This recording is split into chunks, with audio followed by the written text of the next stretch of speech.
All right, Exodus chapter 24. I've actually been looking forward to this one because this chapter is actually the high point of the book of Exodus.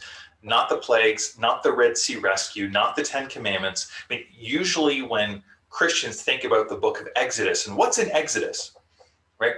Moses and the plagues, Moses and the Exodus, the Ten Commandments, and then kind of after chapter 20, we kind of, it's a bunch of laws and rules, and there's stuff about the tabernacle. For ancient Israel, for the message of the book of Exodus, it's chapter 24 that is the high point, because this is where the people of Israel officially enter into covenant with God. The summary of what a covenant is that I find the most helpful comes from Scott McKnight, and it's a covenant is a rugged commitment to be with someone, for someone, unto their very best. And so here we have God ruggedly committing, and God, we'll read, goes through a lot. He endures a lot to keep in covenant, to stay faithful himself to Israel. He puts up with a lot of rejection. He's ruggedly committed, and Israel is committing at this initial point to be ruggedly committed, to be with God, for God, unto his very best.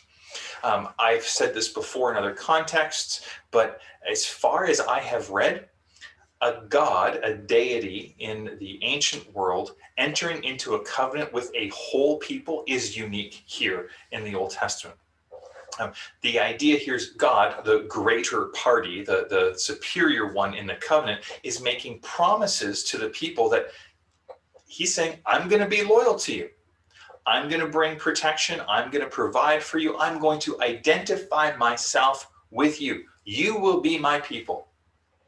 And the people of Israel, the whole nation, not just the king, not just Moses as the leader, not just the leaders of the 12 tribes or just the priests, the whole nation are called to promise loyalty and obedience. Verse 3, we are willing to do all the words that the Lord has said. And verse 7, we are willing to do and obey all that the Lord has spoken. They recognize we're entering into a binding relationship. And understanding covenant is key to the rest of the Old Testament narrative, because it's this covenant that Israel willingly, freely entered into with God, and God willingly, freely entered into with Israel. It's the terms of this covenant that the rest of the Old Testament narrative is going to revolve around. We're going to continue to see as we go through Leviticus and Deuteronomy, for example, how Israel breaks covenant and God calls them back and continues to be faithful in seeking to restore his people to covenant faithfulness. One other feature of this chapter that I think is striking here is that Moses, Aaron's sons, and the 70 leaders of people, they see God and eat a meal in his presence.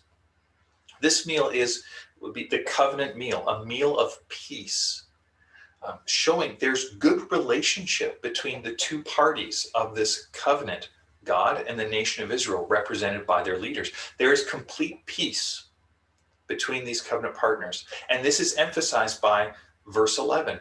God did not raise his hand against these leaders. As we go forward to Exodus 33, we also read that no one can see God and live. Wait a second. They ate with God.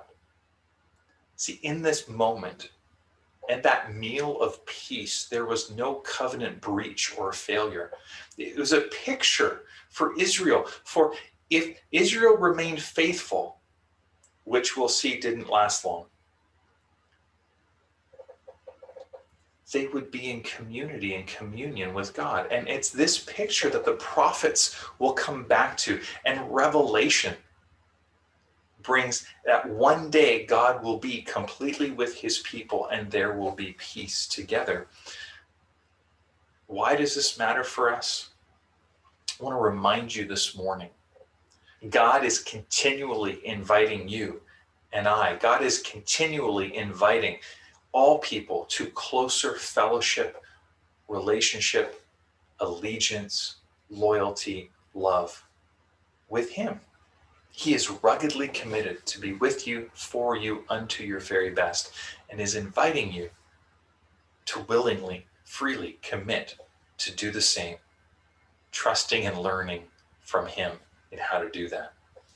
Romans 5 says, we have, because of Jesus, today, now, peace with God.